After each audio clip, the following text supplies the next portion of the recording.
અમદાવાદમાં એક ચોંકાવનારો કિસ્સો સામે આવ્યો છે। અમદાવાદની સિવિલમાં આંખની હોસ્પિટલમાં ડોક્ટરને એક યુવકે ફડાકો ઝીંકી લાત મારી પાડી દીધા હતા। બાદમાં મારામારી પર ઉતરેલા યુવકને સુરક્ષાકર્મીએ હાથ પકડી રાખ્યા તો તેને પણ ધક્કો મારવાની કોશિશ કરી હતી। જોકે વચ્ચે પડેલા અન્ય એક ડોક્ટરને પણ ધક્કો મારી પાડી દીધા હતા।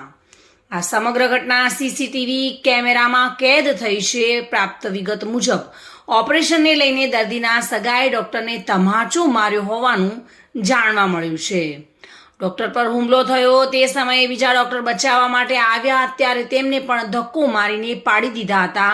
આંખની હોસ્પિટલમાં ગઈકાલે સવારે 11 વાગ્યે આ ઘટના બની હતી। જાણ કરતા જ પોલીસે દર્દીના સગાની અટકાયત કરી હતી। હોસ્પિટલના સૂત્રોના કહેવા પ્રમાણે દર્દીનું ઓપરેશન હોય સવારે 7 વાગ્યે હાજર રહેવા સૂચના અપાઈ હતી। જોકે તેને બદલે 11 વાગ્યે આવ્યા હતા।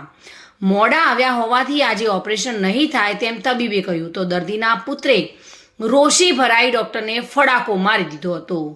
દર્દીના સગાએ ડોક્ટર પર હાથ ઉપાડવાની સાથે ગાળાગાળી પણ કરી હતી।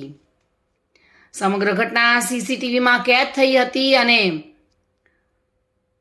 ઘટનાની જાણ પોલીસને કરતા પોલીસે દર્દીના સગાની અટકાયત કરી હતી। અમદાવાદથી bureau report, today Gujarati news.